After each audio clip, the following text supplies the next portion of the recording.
Paris. Now this map is actually very special, not only because it's the very first map of the new Hitman trilogy, but also because it's the map that IO created specifically to try and prove themselves after the disastrous reception of Hitman Absolution. Because of that, IO took all the time necessary to make sure Paris is as good as it can possibly be, to add as much freedom of approach, to create a layout that is easy to learn and fun to explore. They went above and beyond for this map, and it's one of the reasons why Paris holds up to this day. However, at the same time, Paris is very rarely people's favorite map. Because it is the first map, people get tired of it rather quickly, and also its design, being a giant fortress, isn't as popular as a snail house, like for example Miami or Sapienza. It's a map that's just a little bit more focused on straight up business rather than exploration. And what does that ultimately mean for you if you are maining it? It means that you're possibly one of those guys who's got the hot poker up the ass. For lack of a better term, you're playing Hitman because you wanna be a Hitman. You cannot be bothered with exploration or Easter eggs or any of that mumbo jumbo. Your ultimate goal is to be the perfect assassin, to hunt down your targets as quickly and as silently as humanly possible. A lethal combination of German efficiency and Austrian engineering. You meet them together and then you decide to go on a trip to France. What could possibly go wrong? You know what Sapienza is? It is that first girl you looked at when you were a kid and felt the butterflies in your stomach. For 99% of Hitman players, this is their first love. And it makes perfect sense. Coming from Paris, where you have a map that is basically as straight up business as you can get, a giant fortress filled with trespassing areas just waiting for you to conquer, Sapienza is a completely different experience. You fly in there and immediately you are greeted by a gorgeous, beautiful Italian city, a pretty big one as well, tons of freedom of approach and almost no trespassing areas. How are you not meant to fall in love? Of course you will. However, if Sapienza is still, after all these years, your one and true love and your number one, what does that really say about you? I mean, maybe you're the type of guy who puts on a white t-shirt, denim jeans and Adidas sneakers and thinks themselves original. Maybe you're the type of bloke who goes into an ice cream shop with like 50 flavors and ends up ordering unflavored vanilla. You don't even put the sprinkles on the top because you don't want to ruin the experience. I mean, I get it. Sapienza is a beautiful map. However, in comparison to Hitman 2 and Hitman 3, its shortcomings and weaknesses are very clear to see. So yeah, it is a bit vanilla, a bit generic, maybe a bit basic. Of course, for you, it is the number one.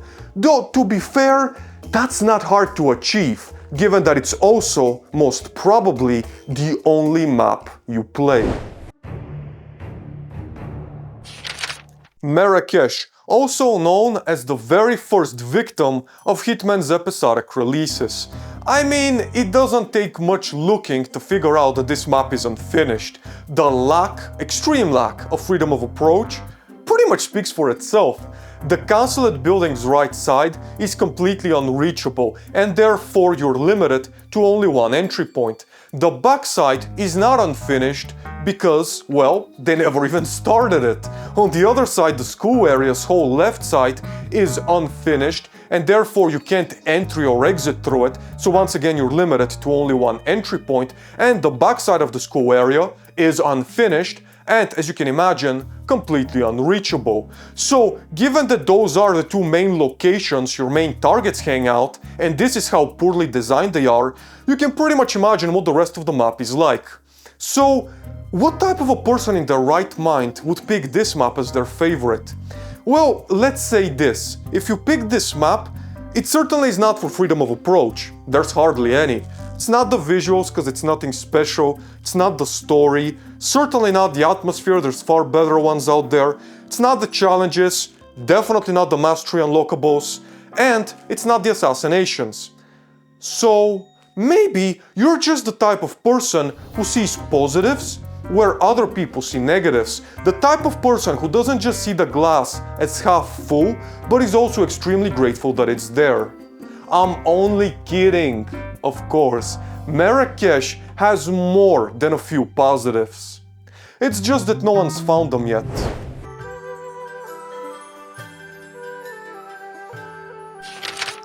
Bangkok, in my opinion, is the perfect example why the episodic releases simply didn't work. We had 3 maps in a row, Marrakesh, Bangkok and Colorado, who were completely unfinished, barely put together messes. And no one got the brunt of that as bad as Bangkok.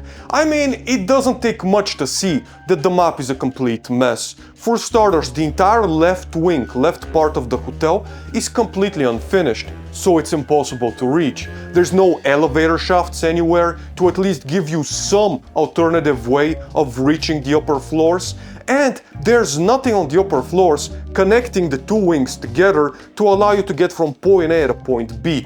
It is just embarrassingly undercooked. It is genuinely the worst undercooked map of Hitman, and it is a perfect example why, once again, it was a stupid idea from the start to make the episodic releases. However, if after all of these problems, it is still your favorite map, what does that ultimately say about you?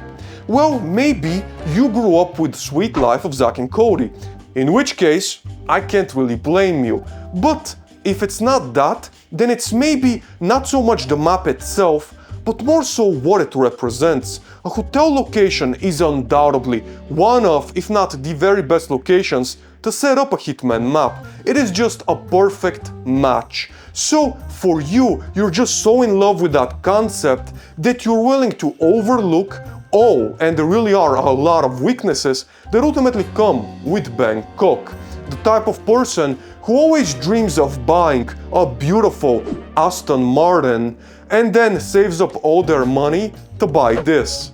I mean, sure, it is an Aston Martin, but it's very far from your ultimate fantasy. At the end of the day, no matter how much lipstick you swerve all over your pig, it's never gonna transform into Margot Robbie. And the exact same thing can be said about Bangkok.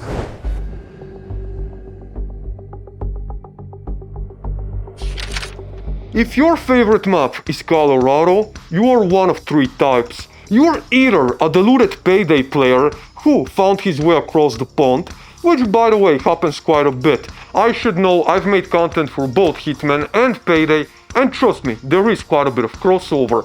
However, for some reason, Payday players never quite seem to get the memo that Hitman is supposed to be a stealth game. Maybe they never get a chance to hear it, since they're too busy throwing grenades and shooting assault rifles into every guard they see. Still, if that's the way you're looking at Hitman, I can see the layout of Colorado appealing to you. For you, basically, it's one giant kill everyone challenge.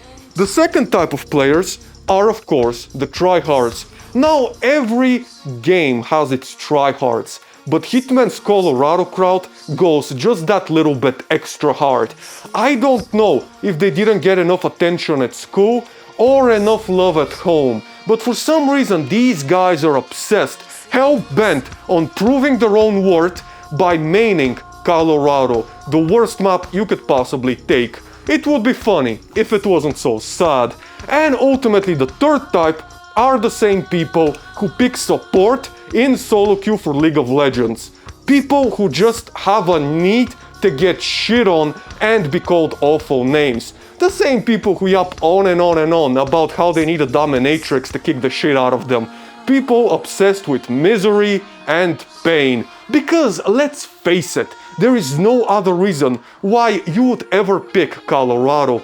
Much like your high school sweetheart, it is completely flat. Except, even in the few elevated positions that are present, you can still easily get spotted from everywhere. Not hard to do, given the map is filled to burst with hostile NPCs. And unlike a liberal college, there are no safe spaces for you to go to. Ultimately, this map isn't difficult because it's complicated or hard to learn. It's difficult because much like your favorite porn star, it fucking sucks.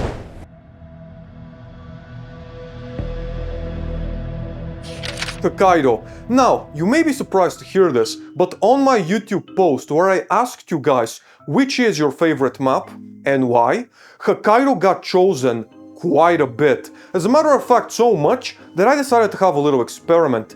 I went into Hitman and started Hokkaido on Elusive Target Arcade, The Surgeons. The restriction was I can have no loadout, so basically I went into the game with no items. And on top of that, I wanted to beat it shoot only. And you know what? After doing that, I can honestly say that I get it. The map has an incredible layout. It is so easy and simple, yet fun to traverse. On top of that, the map alone gives you every item and gadget you could possibly need. And the assassinations, at least in the main story, are some of the most brutal, if not the most brutal, in the entire trilogy. On top of that, the atmosphere and the looks are extremely unique. It is the only proper snowy map of the series. There's just quite a few things that I can easily see appealing to people. So, what does it ultimately mean if this map is your personal favorite? I'll tell you what it definitely does mean. You're not a shoot-only player. But on top of that, you are someone who does like a bit of a challenge. Someone who possibly appreciates looks and atmosphere over gameplay. As even at its best, if we have to be realistic, Hokkaido doesn't really match up to the rest. Maybe you're someone who simply appreciates Japanese culture. I mean, to be fair, most games that take place in Japan are extremely beloved. Just look at Assassin's Creed Shadows. And on top of that, maybe you're just a bit of a weep with an anime poster on your wall and Rule 34 in your browser history.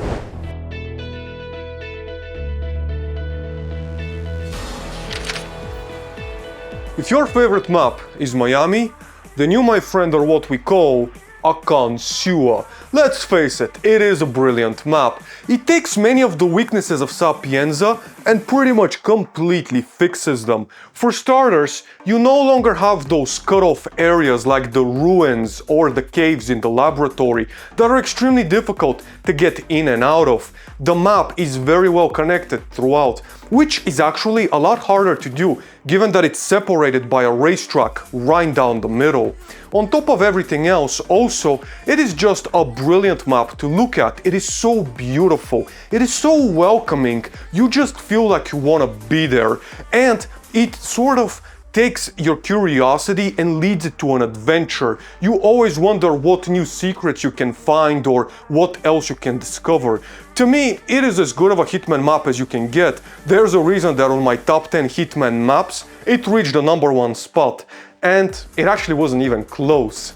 However, what does that make you for maining it? I mean, if Sapienza is vanilla, what would that make Miami? Chocolate? I mean, close enough, it's very good, it goes with everything, and it's extremely beloved by the community. So, what category would it put you in? That's the hard part, because you see, some players who are very advanced and very experienced pick Miami because they understand the freedom of approach and the unique luring opportunities and secrets it possesses.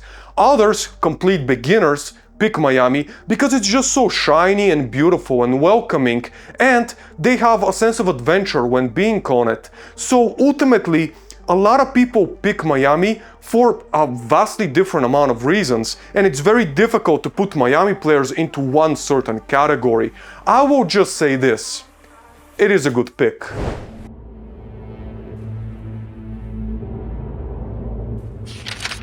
If you picked Santa Fortuna as your absolute favorite Hitman map, then you are what the left-wing activists would call an endangered minority. I mean, talk about an unpopular opinion. Usually, when it comes to Hitman maps, I can sort of point out the weaknesses and showcase them to you. But when it comes to Santa Fortuna, that's gonna take an hour and a half at least. I mean, there's gameplay flaws here everywhere you look. None worse than the mansion area. I mean, IO proved over and over again with Sapienza and Hawke's Bay that they can do excellent mansion areas filled with freedom of approach, layouts that are easy to read and fun to traverse. And then somehow they showed up here in Santa Fortuna and just went, fuck it, we'll do it later, except later never came.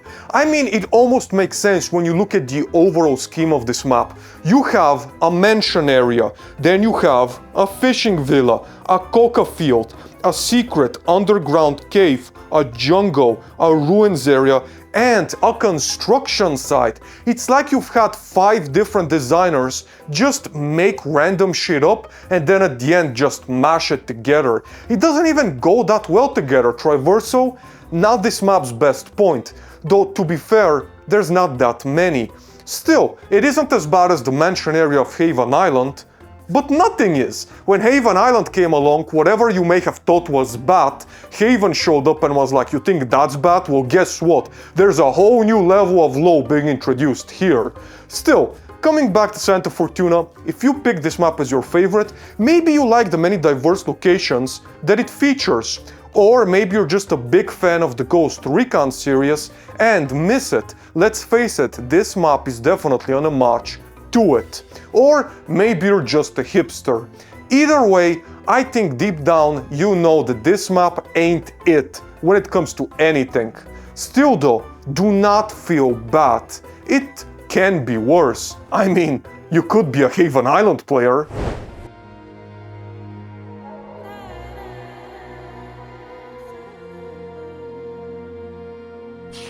If you are a Hitman player and you've chosen Mumbai as your absolute favorite map, well, that can only mean one thing. You are really freaking good at this game. You see, Mumbai is like an exotic pet. It can be a tremendous amount of fun to play and interact with if you know how to handle it. But if you don't, it's gonna fuck you up. This is basically Mumbai.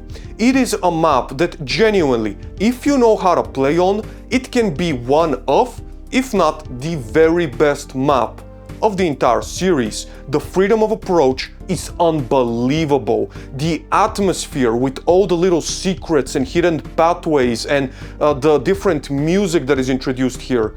It is tremendous. The atmosphere is unlike any other you'll ever find, and the map is fantastic, but again, only if you know what you're doing. If you don't, this map will destroy you. It is meant, built to suffocate you. The slums alone are designed for that. The different guards who are just patrolling around, all of them will spot you and all of them will be hostile towards you, no matter what disguise you are wearing. And with the crowds tightly shifted together and the many corridors and secret pathways and alleys, it is just built like a giant maze where you're being hunted down. It is meant to confuse you, to overwhelm your senses. That's why beginners struggle so much, especially here. So, what does that mean for the people who choose it? It means that you like a healthy challenge and maybe a bit of a mystery. This map definitely delivers that. And guess what? If you're able to fully understand it, not just beat it, but truly get it, unlock it, then you know what's gonna happen? You are gonna be able to absolutely run your way through the entire trilogy like it's nothing. Because if you can make it here in Mumbai, you can make it anywhere.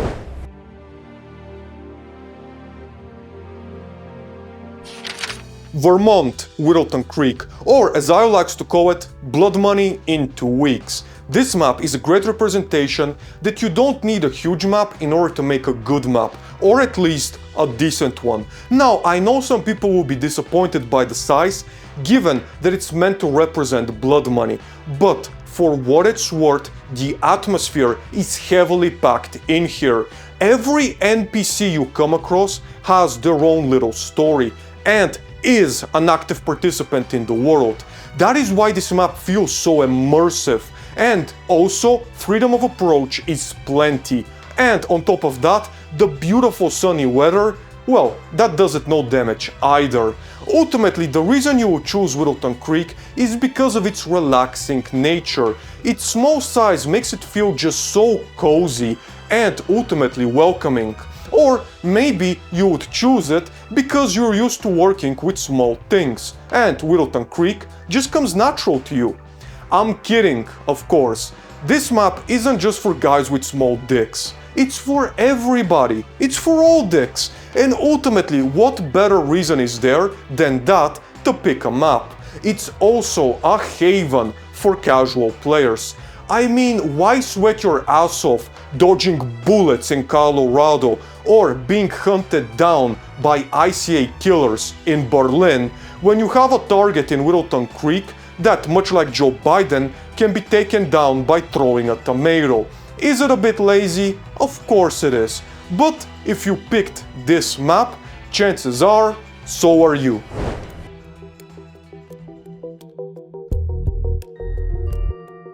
And with this, we've come to the end of part 1.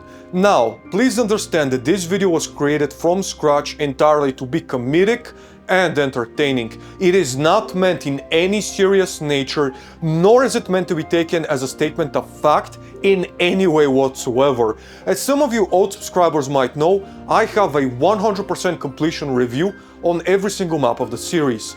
That means I haven't just maxed their level to 20, but I've also gone in there and I've completed every escalation, every challenge, every elusive target, and everything else you can think of. That means that every single thing I've said at one point has applied to me, or maybe still does. So take this in no way personal whatsoever. Like I said, it is all entertainment. And also, do not expect part 2 anytime soon because fuck, this video was freaking hard to do.